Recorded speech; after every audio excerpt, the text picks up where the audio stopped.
Kumusta mga kasaliksik? Salamat sa pinagsanib na lakas ng Amerika, Australia at Pilipinas ay nagawa nilang mapalubog ang isang barko na gawa ng China.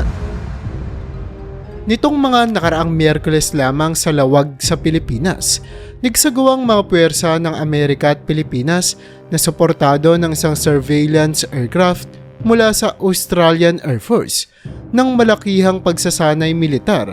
Gumamit sila ng mga high-precision rockets, artillery at airstrikes upang palubugin ang isang mock enemy ship o peking barko ng kalaban bilang bahagi ng kanilang war drills. Ang mga pagsasanay na ito ay naganap sa loob at paligid ng pinag-aagawang teritoryo ng West Philippine Sea at ito ay nagdulot ng pagkadismaya mula sa Beijing, China.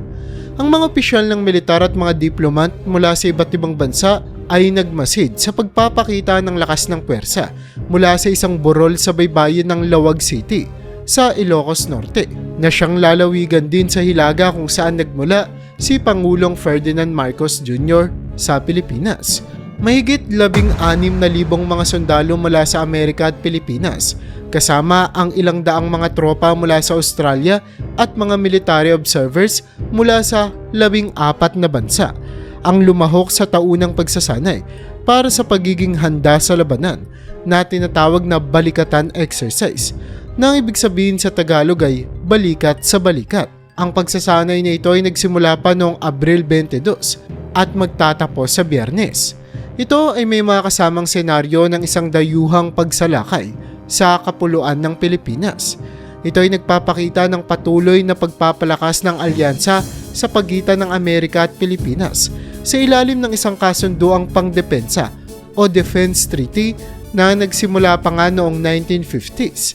Ang alyansang ito ay lalo pang pinatatag dahil sa kanilang pangamba sa lumalalang kilos ng China sa mga pinag-aagawang teritoryo sa Asia nitong mga nakaraang taon. Nagutos din ang Pangulong Marcos na baguhin ng militar ang kanilang pangunahing tungkulin mula sa matagal ng laban kontra sa mga rebeldeng grupo dito sa Pilipinas.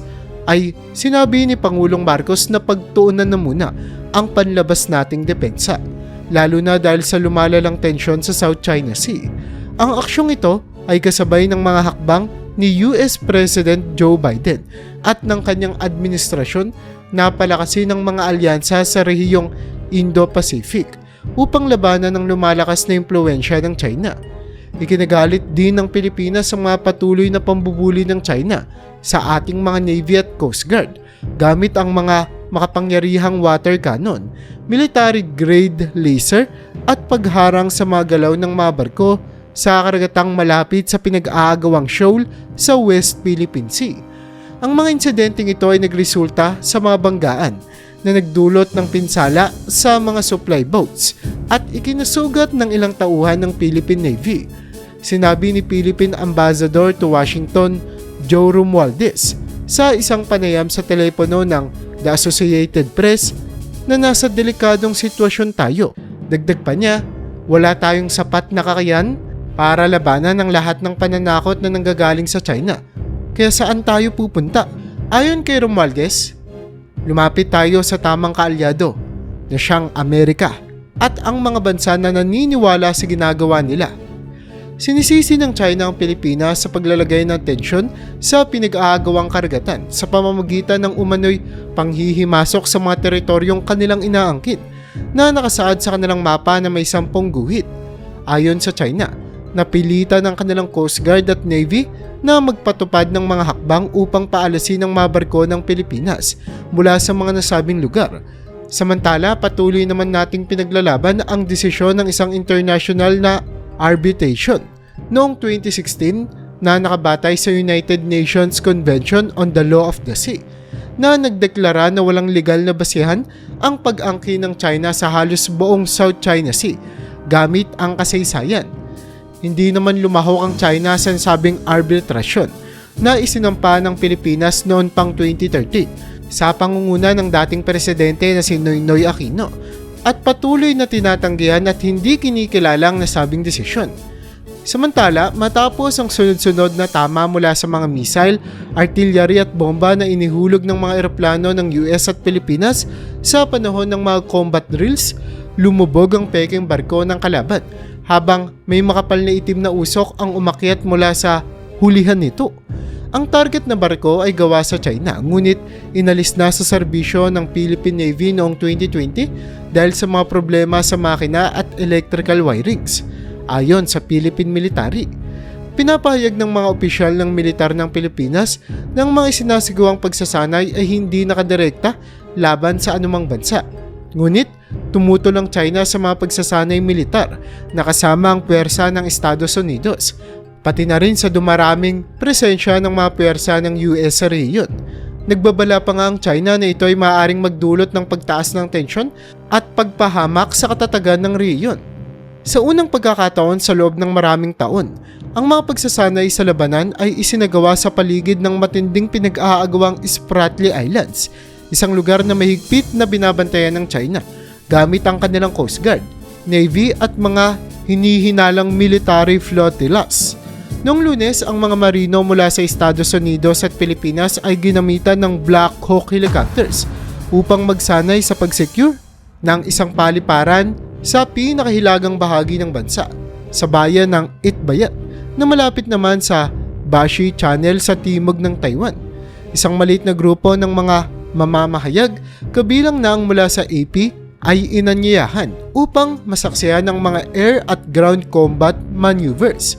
Ang relasyon sa pagitan ng Washington at Beijing ay nagiging mas tensyonado na nga dahil sa agresibong mga hakbang ng China upang ipagtanggol ang kanilang territorial na mga pag-aangkin sa South China Sea, pati na rin ang kanilang planong sakupin ng Taiwan, kahit na sa pamamagitan ng dahas kung kinakailangan. Noong Pebrero ng nakaraang taon, pinayagan ni Pangulong Marcos ang mas malawak na presensya ng militar ng Amerika sa Pilipinas. Pinayagan ng mga rotating groups ng mga tropang Amerikano na manatili sa 4 pang kampo militar sa bansa. Ito ay isang malaking pagbabago mula sa polisiya ng kanyang naunang pangulo, si Rodrigo Duterte, na noon ay nag-aalala nga si President Rodrigo Duterte na kapag mas dumami ang presensya ng mga Amerikano, ay maaari itong magdulot para magalit ang China. Matindi ang pagtutol ng China sa hakbang na ito, na nagpapahintulot sa mga puwersa ng Estados Unidos na magtatag ng mga staging grounds at surveillance posts sa hilagang bahagi ng Pilipinas malapit sa Taiwan at sa kanlurang bahagi ng mga probinsya ng Pilipinas na nakaharap naman sa West Philippine Sea. Nagbabala na nga ang China ng lumalalim na alyansang pangseguridad sa pagitan ng Washington at Maynila. Kasama, ang kanilang mga patuloy na pagsasanay militar ay hindi dapat makasama sa seguridad at mga interes nito sa teritoryo o makialam sa mga sigalot sa teritoryo. Para bang gustong sabihin ng China na wag nang makiepal ang Amerika sa mga problema sa pinag-aagawang teritoryo, bagkus ay hayaan na lamang sila. Ngunit tinugunan naman ito ng Pilipinas at sinabing may karapatan itong ipagtanggol ang kanilang soberanya at interes sa teritoryo. Pero ayon kay Romualdez, napakahalaga ng isang alyansa upang ipakita sa China na kahit gaano karami ang kanilang mga barko, meron kaming sapat na lakas upang mapalubog ang lahat ng mga ito. Kaya para sa iyo kasaliksik, naniniwala ka ba sa sinasabi ni Romualdez? Meron nga ba tayong kakayanan gamit ang mga tulong ng ibang mga bansa upang magpalubog ng mga barko ng ating mga kalaban?